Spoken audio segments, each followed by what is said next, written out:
Dan pemirsa, untuk membahasnya, kita sudah terhubung dengan Mutual Fund Counselor PT Mirai Aset Sekuritas Indonesia, Said Aulia Muhajir. Halo Mas Said, selamat sore, apa kabar? Halo, selamat sore, Eljon TV. Terima kasih. Baik Mas Said, pasar merespon sangat negatif nih, pengunduran diri Periwarjo hari ini dan berdampak IHSG terkoreksi dan rupiah kembali terperosok ke level 18.000. Apakah pasar bergerak ke arah fair terkait rapuhnya fundamental ekonomi saat ini Mas Said? Oh iya, oke, terima kasih atas pertanyaannya. Jadi saya mau sampaikan bahwa hari ini itu terjadi shock, bukan kerusakan secara struktural. Jadi bedanya itu kalau kerusakan secara struktural tiba-tiba IHSG open gap 5%. Tetapi kan ini biasa, shock di market tiba-tiba ada sesuatu hal yang di luar dugaan yang nggak kepikiran, tetapi tiba-tiba terjadi, Gubernur BI mundur. Tapi kalau kita lihat sebenarnya tidak dalam, Pak. Itu hanya minus 0,17%. Bahkan pagi sempat naik 0,37%, kemudian turunnya hanya minus 0,84%. Artinya apa? Bahwa ini hanya shock sementara. Shock sementara dari keputusan yang di luar dugaan. Ada kejadian yang di luar dugaan. Tetapi kalau kita melihat respon market, ini sepertinya tidak begitu mengkhawatirkan dari saya itu. Baik, lalu rupiah hari ini menjadi salah satu mata uang dengan pelemahan terdalam di Asia. Bersama won Korea, dengan sentimen negatif yang terbentuk mendadak ini, seberapa besar ancaman hengkangnya dana asing dari pasar saham dan obligasi kita dalam pekan ini, Mas Said? Ya, baik. Menjawab menjawab pertanyaan yang sebelum ini tadi mengenai shock market, ditambah ini saya akan sampaikan beberapa hal. Yang pertama, bahwa faktor-faktor psikologis juga dipertanyakan di dalam market. Efek efek shock ini dikarenakan apa? Dikarenakan dikhawatirkannya independensi Bank Indonesia berkaitan juga arah kebijakan suku bunga, kondisi moneter, dan kredibilitas pengganti gubernur BI-nya siapa. Pengganti gubernur BI ini siapa? Sebenarnya ini eh, tidak hanya masalah itu, tetapi masalah independensi Bank Indonesia nanti yang akan naik siapa? Apakah murni independen atau akan ada faktor politik yang banyak? Ini yang agak dipermasalahkan di market. Kemudian arah kebijakan suku bunga mau kemana? Dan kebijakan moneternya nanti apakah benar-benar bisa menopang rupiah dan program-program pemerintah. Sebenarnya resikonya itu juga lebih besar ditopang oleh fiskal, bukan moneter kalau menurut saya. Namun yang tadi pertanyaan yang kedua, seberapa besar ancaman keluarnya dana asing? Ini ada saya bacakan sedikit data untuk hal tersebut. FR 109 benchmark 5 years, FR 108 10 years, FR 106 benchmark 15 years, dan FR 107 benchmark 20 years. Relatif tidak banyak perubahan, Pak, untuk hari ini. Dan kemudian pelemahan mata uang Indonesia saya bacakan USD to IDR ya. Bentar, USD to IDR. Bentar saya bacakan. 18.000. Memang iya ada tekanan sedikit, tetapi memang masih di dalam range. Kalau kita buka APBN itu range-nya itu di 17.600 sampai 18.200 sebenarnya. Tapi 18.000 ini memang tertekan hari ini.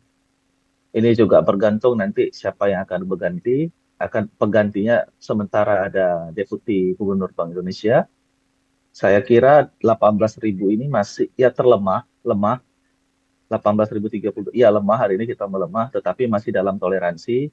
Kalau kita melihat juga obligasi-obligasi pemerintah masih saya lihat masih relatif aman. Kemudian kita melihat IHSG sendiri, perbankan akhir-akhir sesi sebagian ada yang rebound, IHSG juga minusnya tipis. Jadi saya lihat ini hanya shock sementara, tidak kerapuhan fundamental. Saya kira itu. Lalu dengan ketidakpastian arah kebijakan moneter ke depan, apa rekomendasi paling rasional bagi investor saat ini, Mas? Oh ya, baik. Oke, ini yang penting ya. Sebenarnya kita yang pertama jangan mengambil keputusan berdasarkan kepanikan atau hari-hari yang tiba-tiba ada black swan. Market akhir-akhir ini banyak black swan. Kita jangan langsung panik. Kita harus faktual, mengambil keputusan berdasarkan fakta, jangan panik. Ya, itulah tantangan kita menjadi investor. Yang kedua, perbanyak aset yang berkualitas tinggi. Kenapa? Ketika nanti ada tekanan atau shock yang sangat berat, kita masih bisa survive dengan aset-aset yang kita miliki. Kalau Anda memiliki aset-aset yang berkualitas rendah, dengan tiba-tiba ada banyak goncangan-goncangan di market, setelah COVID banyak goncangan di market.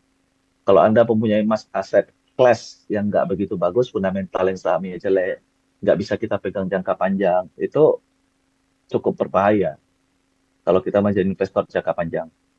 Jangka panjang ya, mungkin kita harus bawa lagi. Kemudian tingkatkan posisi kas kita juga, dana darurat kita harus dipertebal. Karena apa? Ada banyak black swan berikutnya saya kira. Black swan itu apa? Kejadian yang di luar dugaan, kejadian yang di luar dari perhitungan yang besar. Kemudian nanti kita akan pantau keputusan Gubernur Bank Indonesia dan siapa yang akan menjabat sebagai Gubernur Bank Indonesia. Yang mudah-mudahan apabila cukup kondusif, cukup bagus, cukup independen, nilai market saya kira akan pulih kembali. Yang kuncinya yang kita juga tetap harus mengambil aset berkualitas tinggi, jangan panik, dan tingkatkan posisi uh, dana darurat atau dana tabungan kita. Satu lagi, ini yang penting, sangat penting juga, mohon diversifikasi dengan baik. Kita harus diversifikasi, ada aset yang mengikuti arah market. Kalau mengikuti arah ekonomi dan market, ekonomi bagus dia naik, contohnya saham. Ada juga aset yang kalau ekonomi memburuk, dia malah naik.